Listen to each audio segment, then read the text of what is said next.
What's up? It's Marty and we are Social Club. And you should tune into FavorMag. Because favor ain't fair. Booyah. I love you guys. So how is it being from Miami as Christian artists? You know, what kind of things do you guys run into being from that area? I mean, at the end of the day, we don't run into as many chain snatchings as the other guys. It's one of the good perks, you know what I'm saying? But, no, we're having a good time, man. I mean, like I was telling Marty today, you don't got to compare me to like any of your Christian artists. Compare me to Ross, compare me to anybody. I rap about whatever, minus the crack, minus the guns. But I want you to consider our lyrical things that we offer onto the table, compare them to everybody else, you know? We just come through with a Jesus Christ perspective because we love him. And that's how we want to, you know, that's the undertones of what we say, but we talking about life. We talking about life. Miami's crazy. Miami's awesome, but if you're not used to Miami, you're going to sin super fast. Why you say that? Because the girls... Heavy hands, they're heavy-handed. That's why I'm married. I'm married, bro. Heavy-handed. That's what's up. It's just crazy out there, man. I'll tell you, when you go to Miami, and you just look at the little mannequins. It's good churches out there. Get plugged in quick. Yeah. Plugged in. Just look at the mannequins when you get over there. It's like, it's just crazy, man. It's like a beach life. It's amazing. It's fun, but you just gotta be careful because a lot of girls with the heavy hand out there. They go out there with a plan. And by that, I mean a wife. Yeah. So, you know, how long have you guys been, you know, rapping for the Lord? How long have you guys been living saved lifestyles? 2 years. 2 years rapping for God. Yeah. We've been saved for a minute, obviously. I reconnected with Christ during my time in prison. So, you know, that I'm going on 10 years back.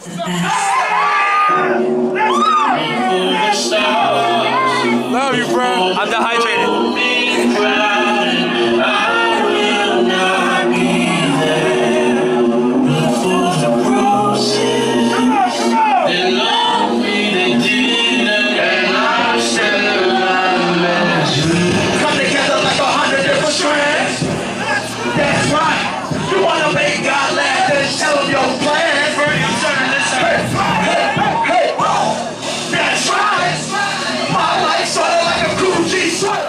Well, so when you were, you know, doing your time, is this something that you know, foresaw? Did you see yourself, you know, getting to this level? Tell me about the snitch thing. Yeah, I mean, at the end of the day, I always thought that I'm gonna tie it in. I never foresaw myself. I told my dad I'd rather be a librarian than ever rap Christian rap. You know what I'm saying? I would never rap Christian. You never see me rapping Christian music. I thought that I was even gonna share some positive music over, you know, Christian music, to never really get into that. But here we are today, and you know, at the end of the day, the Lord has a plan. It took me a family. It took me a family to really take me to a place where I could understand what God wanted for my life. You know, I turned out to be a person that needed to be a family man. You know what I'm saying? Because I was super wild when I was by myself. I didn't care about nothing. So it took me a family to understand and really see, you know, the grace of God, how it's so beautiful. It slowed me down so beautifully. So y'all said don't compare y'all to Christian artists. Yeah, you don't know, compare us to them because I'm not them. So who's Social Club's top 5 dead or alive? Dead or alive, top 5. Will Smith would be on there. What? Hold on. Will Smith? You talking numbers probably. Listen, I'm talking Will Smith. I'm talking summertime. Summer. I'm talking Big Willie style. Kids parents don't understand that. I think I could beat Mike Tyson. I think you would say Biggie. I think you would say Biggie. Yeah, but look, I'll give you a top 5 secular. Biggie, I give you Biggie, Jay-Z, Nas. I give you Styles P of the Locks. I give you Cameron. Don't battle me. Don't argue with me. That's just a quick one. No, but you said Styles P. You threw Styles P in there. You love Styles P. What gives you? Like, what is it about Styles P that Tell me your favorite line.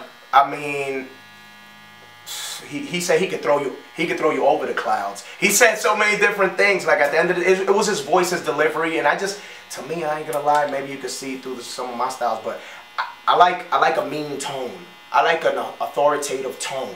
A lot of those rappers rapping at me. Make me believe that you're the guy that's supposed to tell me that. Now, a lot of those rappers are East Coast rappers. Yeah, we like East Coast. Are there any people from, you know, FLA that you guys, you know? influence your styles or anything like that? I like Ross. I like Ross. You know what I'm saying? I like Ross. I like a lot of stuff Ross got going on. You know what I'm saying? You know what? To be totally honest with you, that's the whole Miami vibe. We don't really listen to too much rap as it is. Jazz. We like jazz. I like Billie Holiday. Folk music. I like Louis Armstrong. You know, I'm listening to the greats. Cause I don't get inspired by rap. And rap doesn't inspire me. Life inspires me. You know, like living inspires me. You know, I'm trying to live my life, and I think they have their own thing going on, and that's just not what I've got going on. That's right. My life's like a Gucci sweater. That's right. Okay. My life's like a Gucci sweater. That's right. My life's like a Gucci sweater. Rapping with my boys at the high beat. Driving to the mall, freestyling in the car seat. Yeah, I never ever thought that I would be here. Yeah, I was seeing all over to a beach. Yeah, homie, what I look like. Trying to take a groove up. I just saw you look around, spin a cool car. Independent rappers throwing off the tool car. And I be rapping this game till my funeral. This is how it goes, and I know it's so beautiful. Cause I be doing what I'm doing as unusual. And if I didn't mention God, I'd be stupid though. Because literally, he's saying. But like, so misfit. Yeah. What is a misfit? It's like a girl who's in shape. Misfit. It's a contest we're throwing. Annual Misfit. 2000 Misfits. Heavy hand. It's the Heavy Hand 2000. All heavy hands. A misfit's somebody who doesn't fit into their environment. Somebody who is disturbingly different. That's what Webster's dictionary says. That's what that book says. So for us, a misfit is somebody who it's like this. Romans Bible says, you know, be not conformed to the world. You know, we're in this world, but we don't act like this world. We're not.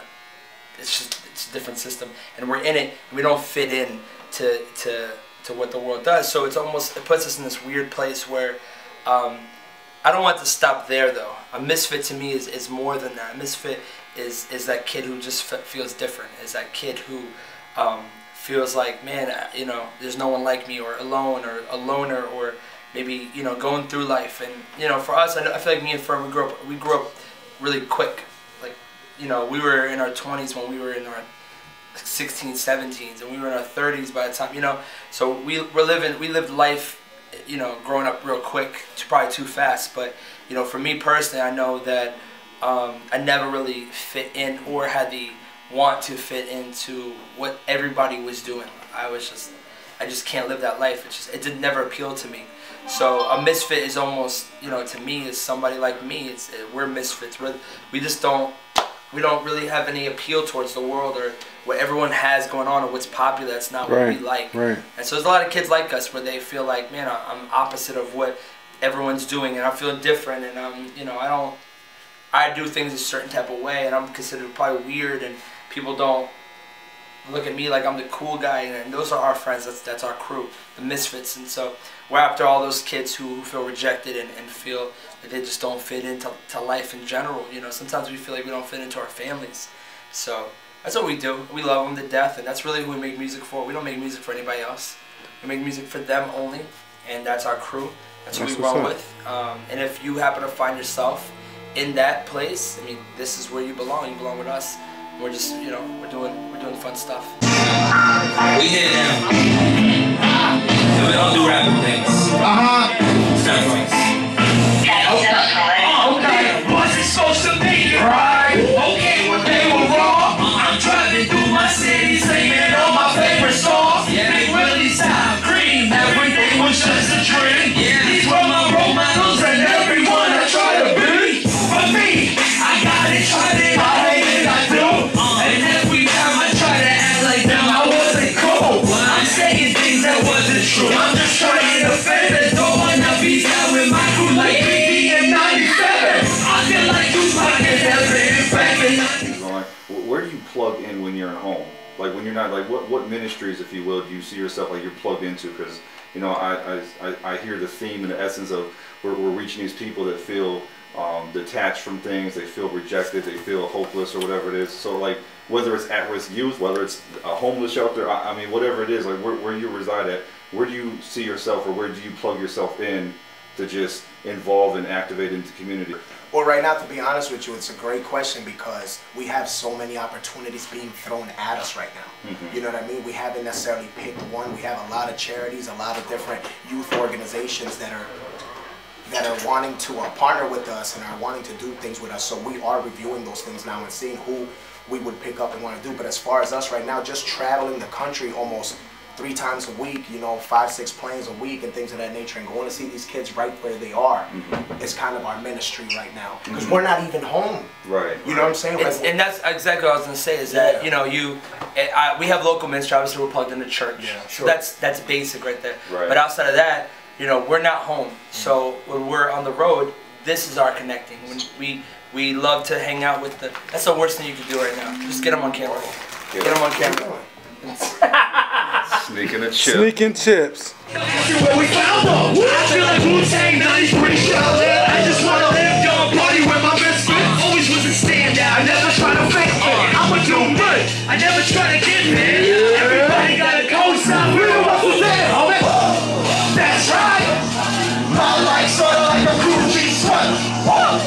That's right. My life like a Gucci sweater. That's right. My life sorta like a Gucci sweater. That's right.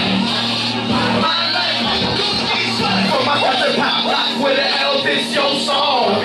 Singing from New York, cause so strong. Free life and me at like 16. Lil J, starting on the right, 7 big dreams. Paying pictures like 16.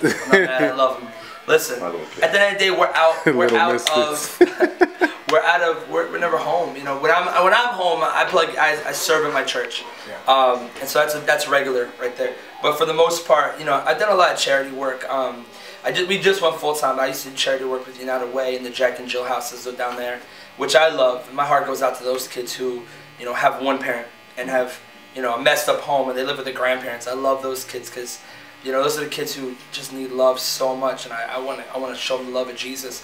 And so I will say this though, our ministry has gone from the local, you know, hey, we're gonna be in one location to hundreds of locations because we are traveling, you know, like Fern said, 3 or 4 cities a week. So it's no longer, hey, you know, we're in one location, and we get to meet these kids everywhere in the nation. And we really believe into a local church, so don't get that twisted. Absolutely. But it feels really good to go outside of the local church sometimes and meet the kids where they're at, because a lot of these kids, you know, we have a community of kids that are online, and you know what, back in the day I used to be youth pastor, and I used to be like, you know, it's all about local church, and I believe that. But now it's almost like culture is shifting in the sense of now we have a community of kids online that looked up to us like we're parents almost, and they look up to us and they love us, and so it's an amazing feeling to have a kid in Buffalo who, you know, feels like, man, you know, I feel like this, whatever, and then we get to meet them and we have that one-on-one time, because that's what we're really about, is that meeting these kids. And after the show is awesome, but we want to talk to everyone afterwards. We want to make friends with them.